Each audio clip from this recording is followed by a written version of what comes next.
Welcome back, everybody, to Larps and Tarps. I'm Morgan. I'm joined today by Tom. Hello. And because we're talking about the Drouge today, I've invited two members of the Imperial Drouge, two Navari, members of the Larp Noobs podcast, Dave and Ian. Hi, guys. Hello. Strength for the Empire.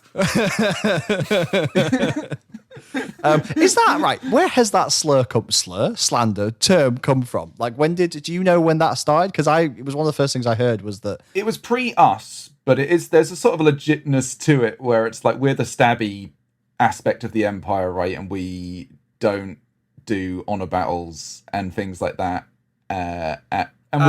It's a very good question about the Drouge, because I get the feeling when you look into the different barbarian nations that are in Empire, they tend to be horrific mirrors of nations. And I would say, like, completely 100%, Navarre and the Drouge have quite a lot in common with how they approach warfare and the destruction of their enemy and pursuing of goals.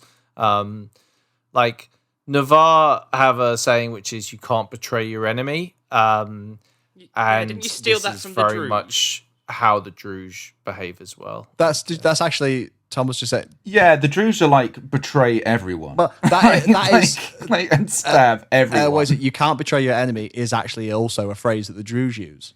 Yeah, did you steal it from Like them? officially. So you guys, it's a question of who stole what, the Navarre or the Drouge. Well, this is what's going to happen next year: is the Navarre are going to break off from the Empire and join the Drouge, and then we'll crush everything in our path. But yeah, there is a kind of a duality there that if you're gonna conquer some land, you're gonna crack some eggshells or something like that, right? Like I like the way Navarre fight. I like playing the Drouge as well. So The Druj are a lot of fun to play as, because I think there isn't really the pretense of being in any way the good guys. That like you'll hear people be like, oh, the Jotuns are the real good guys or whatever, because they like have this honor system and they give people the choice and stuff like that. Well, the Druj are just nasty bastards. I think it's really interesting because they definitely are like the boogeyman for the Empire. I mean, again, if you look at it's really funny to say this. I remember when we were looking into research for this kind of series, is that the Drouge actually are a culture with depth, and they have understandings, and like we definitely see them as the big evil, irredeemable, wicked, horrible people. But the way, I mean, you kind of already highlighted this. There's similarities to how the Navarre and the Drouge act, and in essence, the Empire is actually considerably worse than a lot of the barbarians and how it acts. I think fear is a weapon, right? Like Navarre do this a lot. Like and the Drouge are part of this as well, where the psychological battle of scaring the absolute bejesus out of your enemy is extremely strong, especially in a LARP context or any other context. Like if you make your enemy scared of you, well, you're most of the way there, right? Like you can hold the line with less people because they think it's a trap. You can intimidate and cajole and force actions that they don't want to do. You can make them think with their hearts instead of their heads. Like all of these are big factors. And if you go down behind enemy lines in the Drouge, you are in for a terrible time. They're going to take their time with killing you. They're going to enjoy it. Your suffering will be much hilarity to those. Legendary. Yeah, exactly. Your screams will go on through the ages, you know. I'm not going to lie. The venom weapons give me second thoughts about going anywhere near them. Without my pokey halberd, I'm like, I don't want to get too close to you. Yeah, Don't want that 30-second bleed time. They often have like people walking around with like big poison pits, which basically are like someone with a smoke machine spraying green smoke everywhere. And if you're in the green smoke, then you effectively have the effects of venom on you, which means that basically you lose the minutes off your kill counter. So instead of dying in 3.5 minutes, you might die within 40 seconds. You know, Wasn't that how lots of Dornish died last game, Morgan? One of those Druge's sensor bearers. That was. We got an absolute fucking hammering because it was that like at the top end of that field, there's like the pinch point where you go through into the woods. We go through there. The incense, the venom was kind of pouring out. And speaking to that kind of, and I think this is really cool how the monstering, people who monster and how it's coordinated by the monster team, that brief works because the fear was real. Like being in a woods where the green smoke's everywhere and just the panic. Like I was part of like a mission of doing exorcisms. So I wasn't really doing the fighting. I was staying by the exorcists. I just watching people just like, shit, they're like panicking. As this kind of green smoke descends, and you're right, they really effectively utilize that fear to the point where you're like, that helps, and then you see people go down, which reinforces it, and then like again, they're dying in 30 seconds, and then a lot. I was in that battle, and an awful lot of Dornish forces died through planned withdrawals. So the Druj love to feint a withdrawal to draw forces forward. Because it's very much especially with LARPers, but none of us are, some of us are actually like reenactors, but generally like you tend to want to draw up to the line of where the enemy are. It's very, especially with a nation like Dawn, who are very much like wanting to go forward all the time.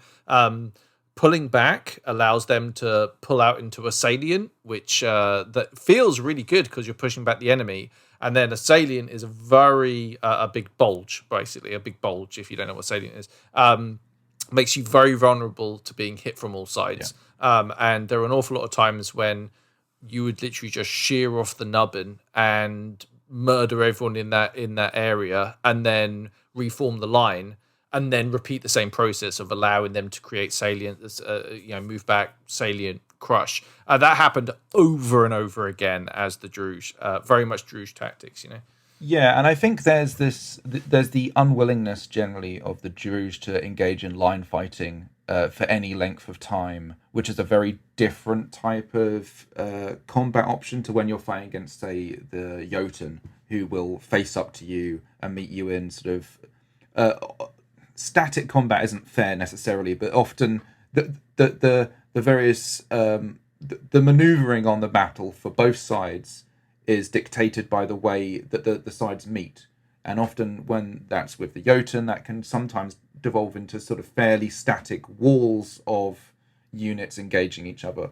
With the Drouge, it's much more withdrawing, enticing, striking from different angles, testing different things, and not really engaging a solid front for any lengthy period of time. It's definitely, as someone when we've been fighting them, is it like, again, incredibly frustrating because you can't get to them.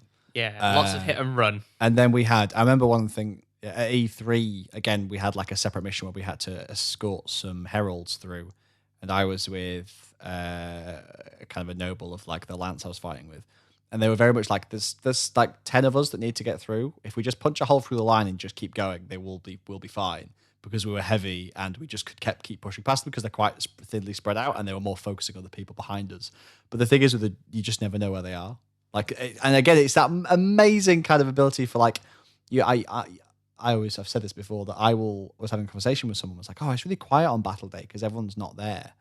And I was like, well, yeah, no, only half the people aren't there. Because I fully forgot that when you go out to fight people, you're not actually fighting the Drouge, you're fighting the other half of the Empire. The amount of times that I've been monstering and I must look like a horrific orc who is passing by, and I'm actually looking at a pile of dead players in horror at the bloodlust that taken us over, and how that means, it's like, real. I'm quite empathetic to players like that. Like, I always think like, oh man, like there are players down there that have maybe been playing for a while or even a short amount of time, but really care about their characters and the stories that they're having. And we've just murdered 20 of them in a giant pile. It's like, it's brutal. I guess that's a big strength for the mass compared to being massless like the Yagara. You don't have to constantly look angry or terrifying. The mass just does it for you.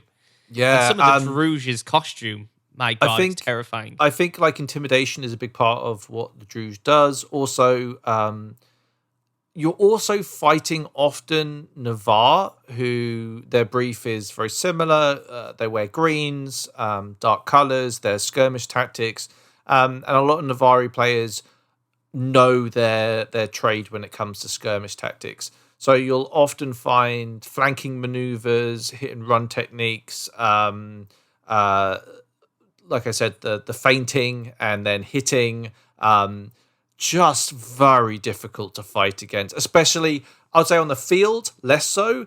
In the wood area, it's a fucking nightmare. It's very difficult. I was going to ask you, Ian, has your time as captain of archers helped mold you into a Chad Drouge?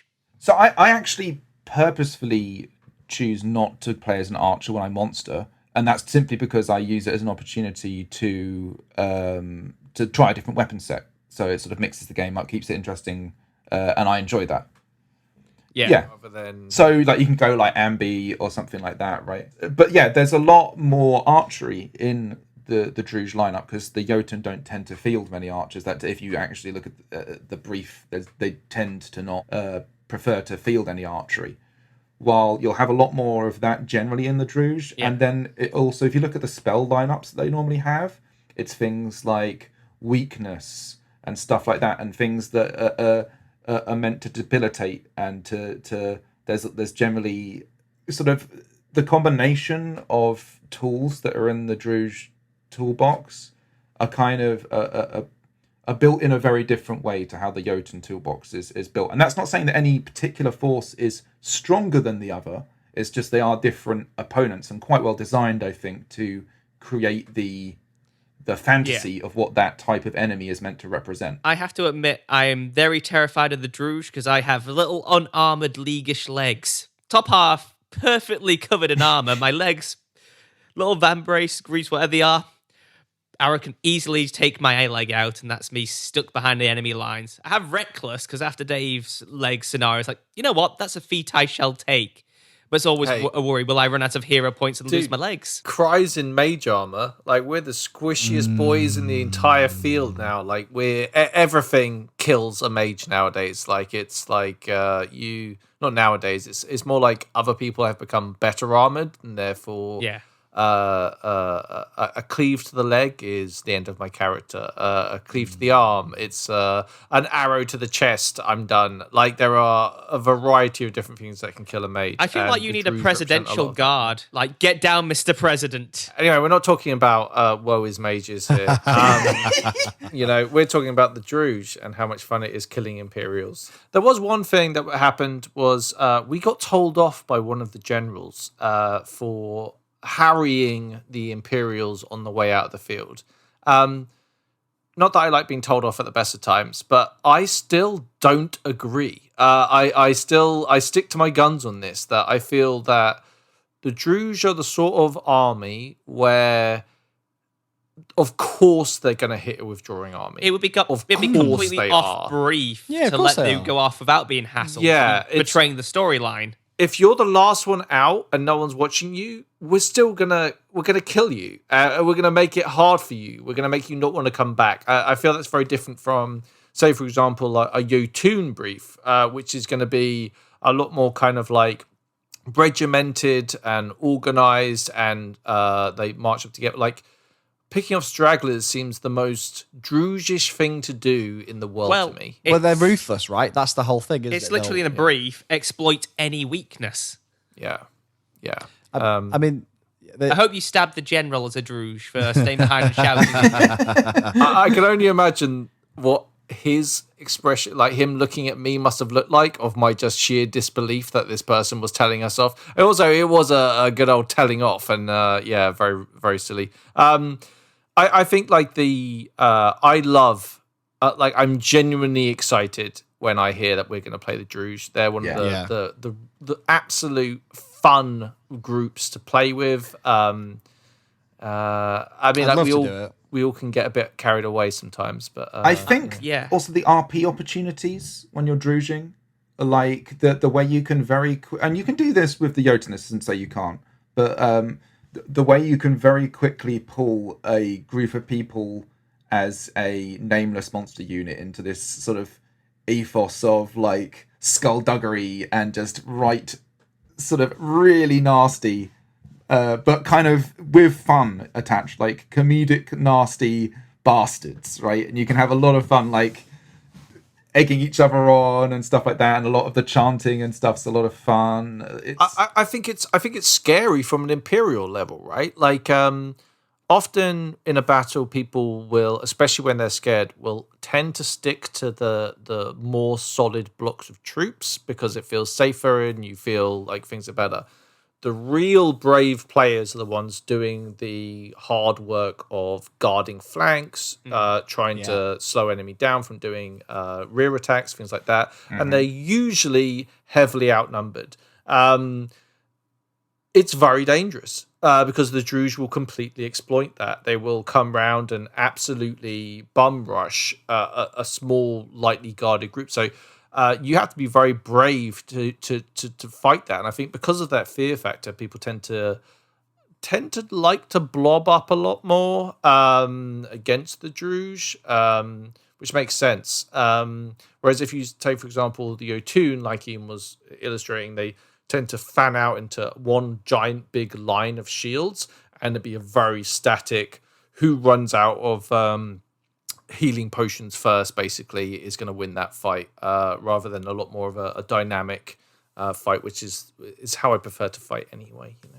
Again, I feel like I've had more interesting role playing opportunities fighting the Drouge. I remember there was one where this kind of really shows like the cunning of them. So there was one I'd cut down a Drouge, and I was about to move over his corpse to get to. I think there was like 3 more just behind him, and as I went towards to get the other 3, because again, Cock of the Walk, I had like enchantments. I was on like 12 hits. I was like, I'm fine. I've got all my hero points. I'll be absolutely fine.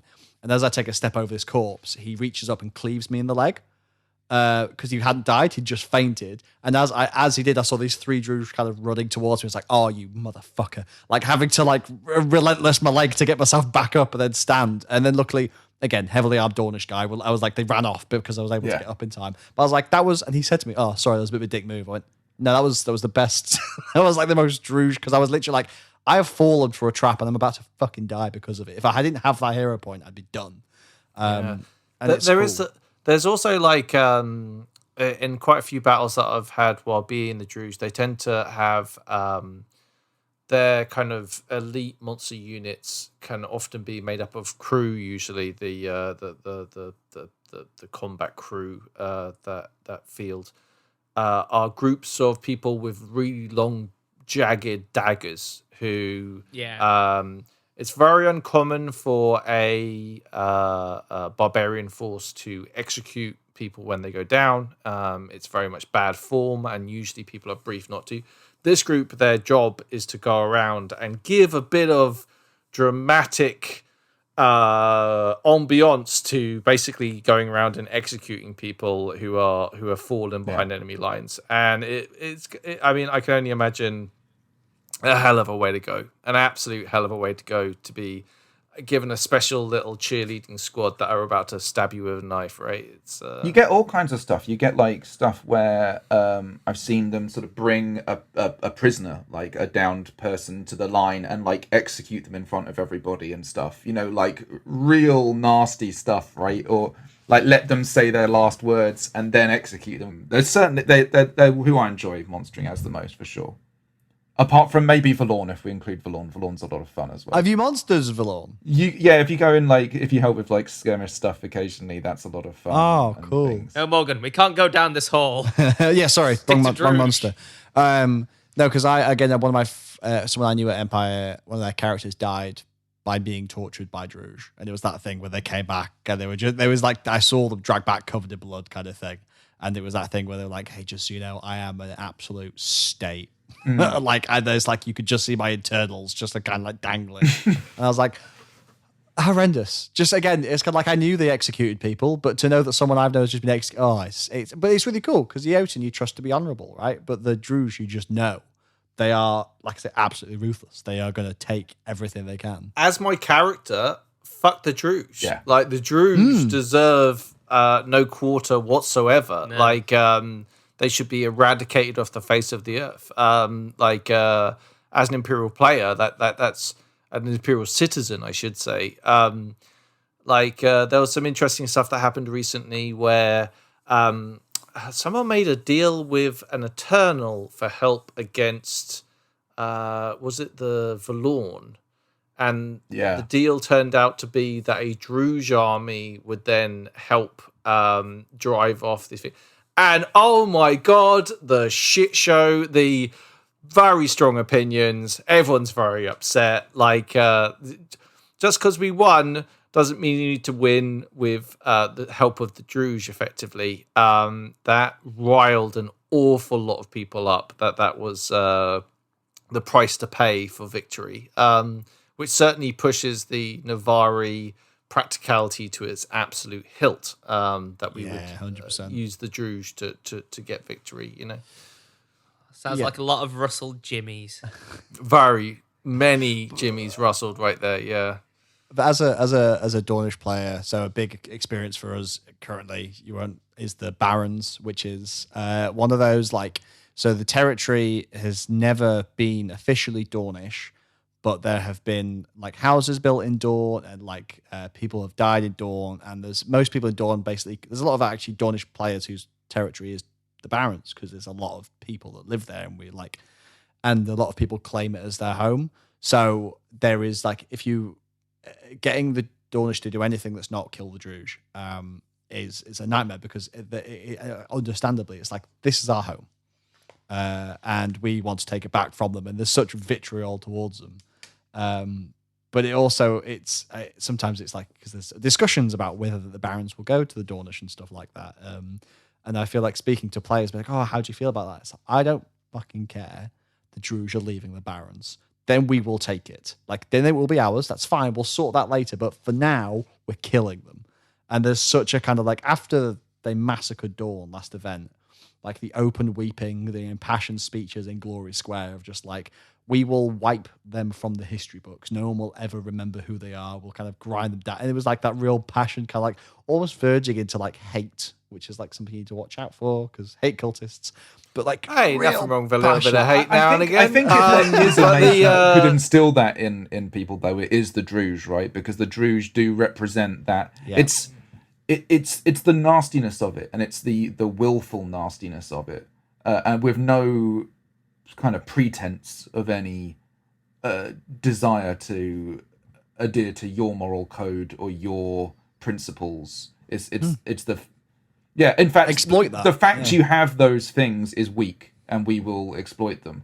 Right? Okay, to caveat what Ian's saying, though, if you speak to someone from the Brass Coast, they will say that the Grendel taking over Faraz is a pretty fucking bad thing. Of course. If you speak to Wintermark, they will carry on headbutting their head into the brick wall that is the Jotun in the north. Like, everyone's like, everyone's got their thing. But I agree that the Druj, if you wanted to boil down and stop like this kind of blood feudy slight for slight, the Druj are definitely the enemy, right? Like they cannot be reasoned with. They should be destroyed because if they're left to their own devices, they're just waiting for the opportunity to betray you and to kill you and to enslave your friends. So they should be stopped at all costs, you know. Yeah, I think that's the thing. There's at least the pretense that you could treat with the other barbarian nations, right? You could engage the Jotun to have an honor battle or something, or you could pay off the Grendel, or you could come to some kind of agreement for territory or magical stuff with the Thule, for example. With the Druj, I'm sure there maybe are things that I'm not fully steeped in lore-wise, but basically they want you dead. They're waiting for the moment when you turn your back so they can drive the knife in, and then they're going to laugh about the fact that you were stupid enough to turn your back. I'm very much curious at what's going to happen with the Druj next time, since we gave them such a big kicking last time. The reinforcements are down. A lot of their army's been wiped out. Could this be the end of the Druj for a little bit? And a new enemy come back? I think there would be fun, though, to actually, like, starting to chalk a bad guy off the board. And I think there are potentials to start working towards those goals. And I think... I mean, we could tag team someone else in for a change, get things rotating a bit. Maybe the Fuel or the Grendel again, something along that lines, just so we have a bit of a difference from Valorn, Drouge, and Jotun. The Thule are no longer a slaving nation in theory. So we're talking out of school here, lads. We shouldn't get into the minutiae of politics because it's boring. But there is like what I like about the Druj is they have like this era of mystique about them where there's rumors about whether they are the producers of Bite, for example. Which is a drug at Empire, which is basically fantasy cocaine. It makes you very aggressive, makes you feel very confident. There is rumors that Bite is produced within Druj territory and then sold into the Empire through certain groups that obviously I know nothing about, Mr. Officer. But that's the kind of vibe I understand, is that it's almost like a psyop, like to destroy the Empire from within. Yeah. They provide terrible narcotics, which is such a fun idea that's like an asymmetric style of warfare. It's great. And I agree. It feels like the Druj are willing to engage on all those terms, right? And that's what makes them fun in a lot of ways. Like the again, the parallels with the Navarre, the willingness to do what is required to destroy your enemy, is very interesting.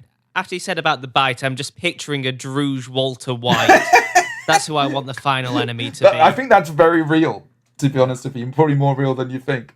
I definitely think the Druj have the coolest aesthetic out of them all. I mean, the creativity you can have with creating a Druj costume. You can be as horrible as you want, you'd seem. I'm not a very crafty person, but part of me really wants to start playing the Druj a bit so I can try and make a costume that looks really creepy. I think I'm right in saying this, but the Druj are into trophies. So hanging a human head off your belt, some human skin, like some trinkets that you've picked up, teeth, whatever you can think of that would be horrendous and put fear in the enemy is kind of fair game, you know? I'm just thinking of the orc from Lord of the Rings that has the skull on his head. That'd be pretty fun to do. I think there's an interesting thing to be said with the Druj as well, where, for example, their herbcraft is known to be better than the Empire's. And their alchemical law is known to be better than the Empire's, and those kind of things are sort of suggested loosely that they do come from a degree of civilization, right? So it's not like the Druids are just like recklessly savage, right? There is a society and a cultural base and all of these kind of things that live behind that thing, and a lot of these things they do are the affectations of how they present themselves in war, right? The adornment of these kind of trophies and things, and that are part of the psyop, right? They're part of the idea of ultimate victory through fear and imposing fear on you and trying to beat you down in all the different ways. But it's not to be confused with necessarily that the Druj are just like savage and have no kind of culture behind them. That's not the case. And I think that's what makes them interesting, right? Because again, you have the types of people who maybe are sophisticated enough to start doing a Walter Whitey kind of that feeds some sort of like magic drug stuff into the Empire, and that would take a certain degree of orchestration. That would take a certain degree of organization, right? It's interesting. Also, like, let's not forget the poisons which Imperial citizens use on each other. Oh, yeah. Let's not act like the Empire are the goodies, because they certainly ain't. Players will hear about a new poison and quickly adopt that into their own personal gains. A lot of those very deadly poisons are developed by the Drouge, potentially traded with Drouge to give them that knowledge of that poison. Poisons that don't have cures, right? Like if you are infected by this poison, you are dead. There is no trip to the hospital. They will maybe be able to let you know that there's no way of saving you. At best, that's how that will be. Yeah, I mean, there's some interesting stuff when you get into the Alchemy game, where you start to sort of even the way that the introduction of these poisons and their cures has entered the game, and the way that, for example, I know how to brew certain poisons, but the reason for that is because the skill set of those poisons also includes the cure for those poisons, right? So, of course, I only know how to make them so I can heal people, right? Of course. Of course. But then it leads to this whole thing of like there's various movements to maybe create a list of all the people who know all of these things, just so we have a list. You know what I mean? And then what does that start to do? So you start getting this idea of like, actually, these Drujish poisons start to influence even the societal norms of the Empire. Like the idea that now we have to make a list, potentially. And is that even morally right? Is that just to start having a list of alchemists who know how to brew such things? I'm now curious, can Drouge poison be spread through bubbles? Is that what you're doing? Are you playing the long game? I can neither confirm nor deny my bubble-based... That'd be the most Batman villain thing ever, is that one day he's going to give out bubbles to everyone. It's on like a timer where everyone will go insane. I've poisoned the bubble supply. Yeah, exactly, yeah. Oh my god, all those children! Oh no! Won't someone think of the children? Yeah. So the one thing I would love to do, I think Tom kind of mentioned this, was like developing monster kit. Have you guys got like kit inspiration for, or like aspirational kit for monstering stuff, or is it something that you've not got the time? I bought some very cheap red sashes from. It was actually at Empire, which I don't want to put down on salespeople at Empire, but they tend to be at market value, and I don't fuck with that. I like myself a bargain. I like a discount. That's just how I like to roll. So when I came across these and they were like, I'll give you like, I think they were £2 each or something. And I was just like, yes, I will take them. So I bought them all and gave them all to like my homies. But that's for the Jotun. Having done that, it's a great idea. Like it really, really adds to everybody's game. It makes you feel more involved. It creates a way better aesthetic for the opposition. The Drouge obviously are slightly different because as a Navarre, most of our archetypes are very similar, right? So it would be greens are their main color. There's a lot of dark colors, a lot of browns. I have a Larp head. Yeah. A Larp safe head. I've seen this Larp head. Which should, in theory, be safe to yeet at people. I am yet to yeet, but I feel at some point a yeeting should take place. I often like to use the Winds of War, which, even if you're doing it for your first time running that, and there's a lot of Winds of War and Winds of Fortune, but like you build up a general knowledge of what different groups are doing, and you can often use that. So adding a little bit of flavor really adds to your monstering, in my opinion. I found like with the Druj, because I have a fair bit of alchemy in my game, one thing I've been able to do is deploy a little bit of that on my kit, because even though my monster is not an alchemist, right, the idea that they maybe have a couple of empty bottles and vials on their hip or whatever, it kind of makes sense. Yeah. And I think it sells a little bit of that idea that, you know, at some point I've chugged something or used it on a blade or whatever, even though in game obviously that's not happened, but it just adds to that sort of affectation these are the kind of things that we get up to. So there's that, and Dave's right, like we already have a fair bit of green, so we can sort of splash that around and put that on. You see, I have the opposite problem. I'm red and black is a lot of my league kit, so Jotun I'm fine with, but Drouge, I'm like, yeah, I'll stick out like a sore thumb. I'm like, are you a Jotun who got lost? You're not one of us. Yeah. Too much honor. Yeah, I think like also like a nasty looking dagger. Yeah. Like there are a lot of LARP ridiculously nasty looking weapons out there. Yeah. I often like the idea of, because I have quite Imperial weapons, getting hold of, like, also when I have the opportunity and I have friends who are up for swapping, try a different weapon that looks nasty, like a hammer or a dagger. A nasty looking dagger on the belt that you can do some RP with is worth its weight in gold. There's an awful lot of the Navari spear and shield is part of their brief as well, but they also have some heavy infantry. One thing that I would say is quite important, this goes for the Grendel as well, is often you'll find good commanders, good skirmish crew commanders will communicate what their intentions are. Often you'll find commanders who will say, this is going to be a mobile squad. Okay, we're going to do a lot of running. We're going to do a lot of hit and running. If you are not comfortable with that part of the game and don't feel that your cardio is up for that, or that you would end up not enjoying that, let them know, join a different unit, do something else. But for those that are into running and being very active, there's lots of places that you can do that. But check with your commander. A good group commander will make it accessible for everyone, or let you join a group that is more accessible. Not all battle commanders are equal. So yeah, I think that is very true, though. I think that, for example, the Jotun equivalent, I suppose, of like the heavy skirmishers, which is often what Navari get pulled into, would be something like the Ulfenwar, who are supposed to be the mobile Jotun forces.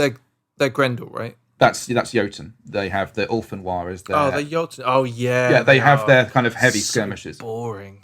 But yeah, but like slander. What I'm trying to say is, like, generally speaking, the Drouge have a lot more of that. Yeah. And as Dave's saying, that means that if you're not comfortable running as much, there are other units that you can join and that are maybe better suited. But to ask that question, because some of the Drouge fighting is very mobile and does make you kind of move around the field a fair bit. Also, when you're in the battle, I actually had a not so great commander of the unit that I was part of for a Drouge battle.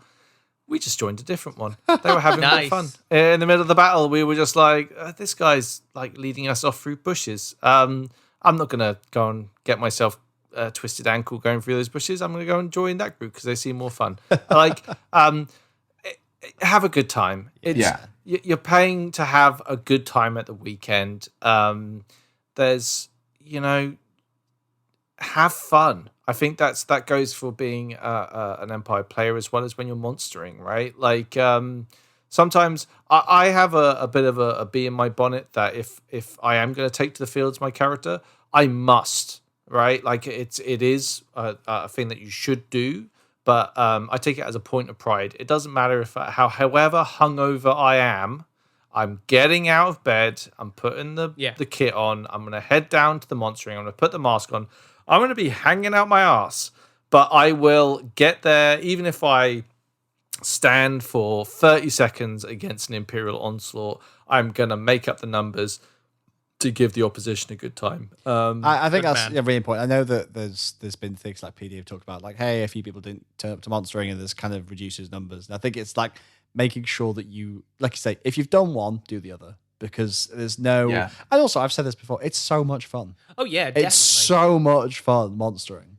Genuinely, a lot of the time, I have more fun monstering.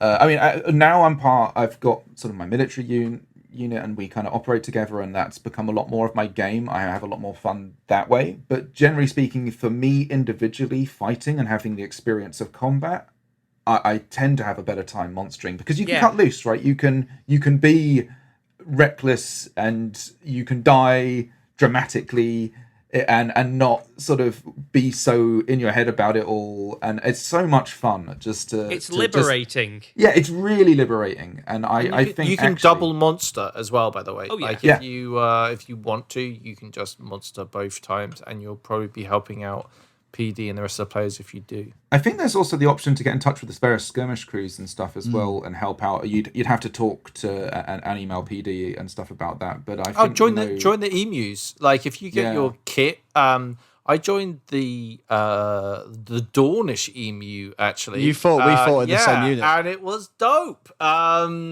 really fun, great group of people. House to Orc. Yeah, and it was like really nice. I just rocked up there, didn't know. Well, I knew one guy, Harry, and was literally like, "Hey, I need a shield. I'll go ask this guy for a shield." They lent me a shield, and it was just like, and this is straight after pneumonia, so my lungs were still absolutely jacked. Like I really didn't know how much I could do.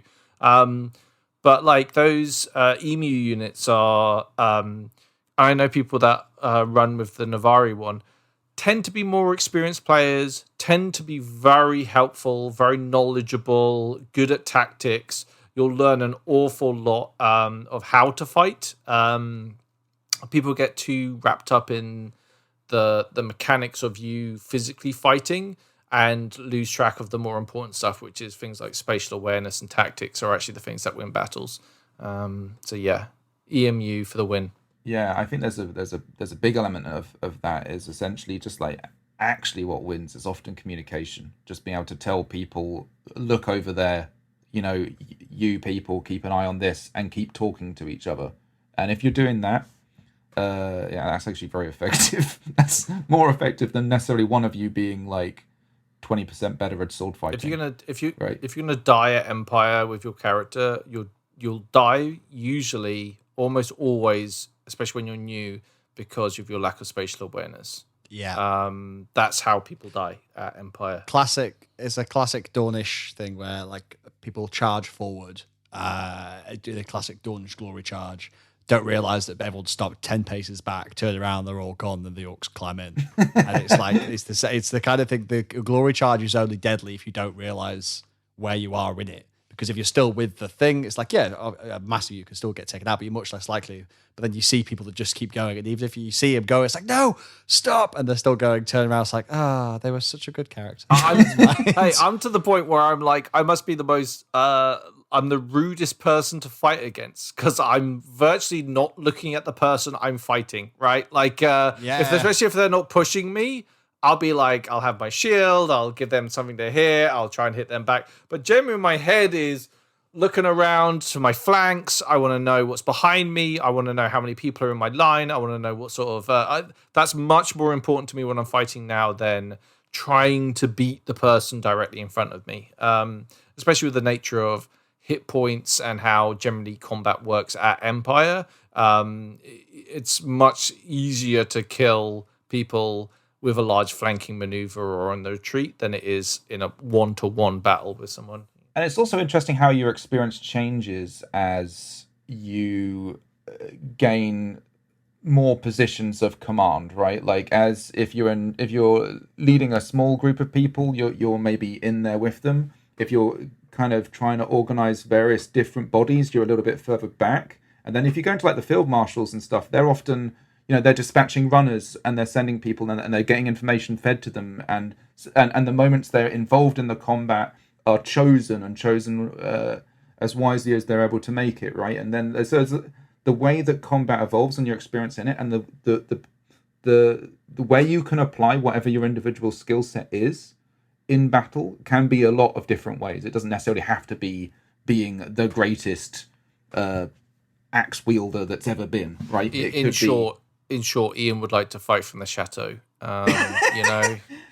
Maps, moving little wooden pieces around on a board. Ian for general. No, please no. That's the last thing I want. But going back to the Drouge, I think there is, when you're looking over the list of sort of options that are available, and you start thinking about like, the sort of various monsters they deploy, and the things they will use, right? They'll use like marsh walkers and things like that, and they'll start bringing those to the field, and then the spells their mages will start to use in combination with that, and then throwing in things like those kind of miasma sort of balls and stuff. All this stuff, and the way that creates a dynamic battle, I think, makes them exciting to play and exciting to play against, and scary to play against, right? Oh, the tortured souls. They're terrifying. I remember listening to your E3 coverage from the battle, which is when Sparrow died. Oh, man, yeah. That was the first time I'd cried at Larp. Was before I'd even heard about that. It was crazy. Completely separate battle, completely separate people. And I was like, holy, at the same event, fighting the Drouge, people have had the most emotional torment. And it's just crazy. Just again, it's funny because it's that Drouge thing of fear tactic because they're using monsters, they're using ghosts, and then you get back and you're like, it almost works against them in a way because people are so emotionally charged. Like, we're gonna fucking kill these pieces of fucking shit because after what they just pulled, I'm not letting them come back. I think, but it was just really funny. I think that is right, and I think that's one of the reasons why the Drouge, more than some of the other barbarian nations, are maybe in a slightly weaker position, is because they are so hated. It's a lot more easy to rally the various forces of the Empire against them because they're really not very popular. No. But this is always a big thing whenever I go to battles, is that I'll often hear players come back and they'll be like, oh yeah, we did really well, we absolutely drubbed them. The Druj are the sort of nation that often have achieved their objectives in the battle, so you may win militarily or drive the enemy before you, but more often than not they've probably achieved what they were there to do, be that a ritual, be that something else that's very nasty. The Druj are tricksty and vicious. A military victory against them isn't necessarily a win-win. It makes us all feel better, but the Druj are always plotting. They're one step ahead of us. I think that's probably a really good note to leave it on. To not trust the Druj. That, like, again, even when you think you've won, you probably haven't. Kill them all. Death to the Druj, life to the I think Empire. that's the first lesson in the academy. Don't trust those sneaky Druj. Yeah, absolutely. Unless they're selling bite, they get the pure shit. So I can give it up any time. I haven't tried it yet, actually. I haven't even. No. You're an ambassador. It would look terrible in the papers. I can't afford it. Brilliant. Well, thanks for coming on, guys. Thank you very much. It's been great. Thank you for having us. And thank you so much. Hopefully we'll be back. I'm not sure if we'll be talking about the Fool or the Grendel next, but we'll be talking about the next lot of Barbarians. Thanks for coming on. Hopefully we'll see you again soon. And thanks for listening. Bye, friends.